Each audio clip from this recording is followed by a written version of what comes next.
जय माता दी भक्तों, राधे राधे। स्वागत है आपका हमारे चैनल शिव की आराध्या पर। आज हम आपको एक ऐसी रहस्यमयी और चमत्कारी जगह के बारे में बताने जा रहे हैं जहां भगवान शिव और माता पार्वती आज भी रात के सन्नाटे में चौसड़ खेलने आते हैं। जी हाँ, आपने सही सुना। उत्तराखंड के रुद्रप्रयाग जिले में स्थित त्रियोगी नारायण मंदिर वो पवित्र स्थल है जहाँ शिव और पार्वती का विवाह हुआ था और ऐसा माना जाता है कि यहाँ की पवित्र अग्नि जो उनके विवाह के समय चली थी आज भी चल रही है। लेकिन रुकिए, कहानी यही खत्म नहीं होती है। इस मंदिर में एक ऐसी मान्यता है जो हर शिव भक्त को आश्चर्यचकित कर देती है। तो चलिए इस रहस्यमय मंदिर की कहानी को शुरू से जानते हैं। इस वीडियो को लाइक और चैनल को सब्सक्राइब जरूर से कर लें।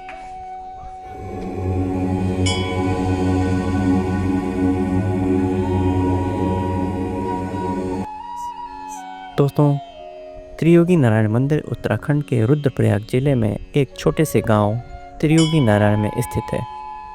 यह मंदिर समुद्र तल से लगभग 1980 मीटर की ऊंचाई पर बसा है और चारों तरफ हिमालय की खूबसूरत वादियाँ इसे और भी डिवाइन बनाती हैं।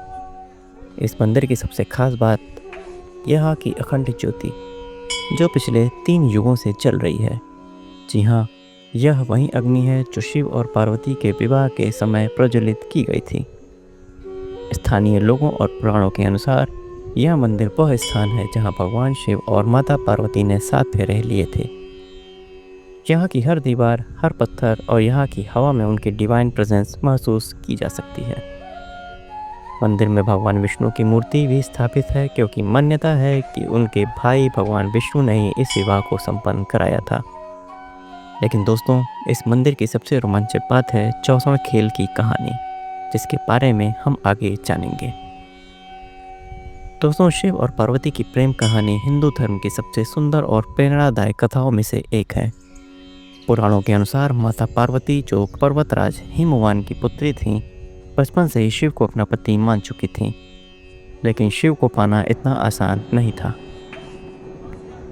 जब माता सती ने अपने पिता दक्ष के यज्ञ में देह त्याग की, तब शिव गहरे शोक में डूब गए थे। वे कैलाश पर तपस्या में लीन हो गए।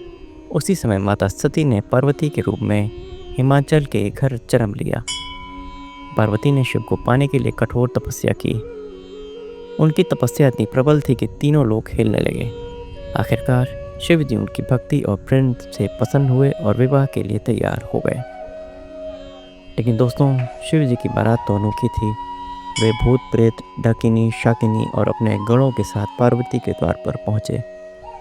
पार्वती के माता पिता इस विचित्र बारात को देखकर हैरान रह गए। फिर भी भगवान विष्णु और अन्य देवताओं की मदद से यह विवाह भव्य रूप से संपन्न हुआ। यह विवाह त्रियोगी नारायण मंदिर में हुआ और यहाँ की पवित्र अग्नि इस डिवाइन यूनियन की साक्षी बनी। अब आते हैं उस रहस्यमय कहानी पर जिसके लिए यह मंदिर इतना प्रसिद्ध है। स्थानीय लोगों और पुजारियों के बीच यह मान्यता है कि भगवान शिव और माता पार्वती आज भी इस मंदिर में रात के समय चौसड़ खेलने आते हैं। चौसड़ एक प्राचीन भारतीय खेल जो पासों और रणनीति पर आधारित है। शिव और पार्वती के बीच प्रेम और विश्वास का प्रतीक माना जाता है। कहा जाता है कि जब रात में मंदिर के कपाट बंद होते हैं और चारों तरफ सन्नाटा छा जाता है, तब शिव और पार्वती इस पवित्र स्थान पर आते हैं। कुछ लोगों का कहना है कि उन्होंने रात में मंदिर की घंटियों की आवाज़ सुनी है और कुछ को चौसड़ के पासों की आवाज़ सुनाई दी है। यह सिर्फ एक किंवदंती नहीं बल्कि मंदिर के पुजारी और स्थानीय लोग भी इस बात की पुष्टि करते हैं। त्रियोगी नारायण मंदिर के पुजारी बताते हैं कि कई बार सुबह मंदिर खुलने पर चौसड़ के पासे अपनी जगह से हटे हुए मिलते हैं, जैसे कि रात में कोई खोल कर गया हो। कुछ भक्तों का दावा है कि उन्होंने मंदिर के आसपास रात में डिवाइन प्रेजेंस महसूस की है। यहाँ तक कि कुछ लोगों ने शिव और पार्वती की हल्की सी छवि देखने का दावा किया है। लेकिन क्या यह सच है? क्या यह सिर्फ श्रद्धा है या वाकई में कोई चमत्कार है? आइए इस रहस्य को और गहराई से समझते हैं। दोस्तों, चौसड़ एक प्राचीन भारतीय खेल है जो पासों और रणनीति पर आधारित है। यह खेल न केवल मनोरंजन का साधन था बल्कि बुद्धि और धैर्य का प्रतीक भी माना जाता था। शिव और पार्वती की चौसर खेलने की कहानी उनके डिवाइन रिलेशनशिप को दर्शाती है। यह खेल उनके बीच प्रेम, विश्वास और प्लेफुल बॉन्ड को दर्शाता है। कुरान में कई जगह इसका जिक्र मिलता है कि शिव और पार्वती अक्सर कैलाश पर चौसर खेलते थे।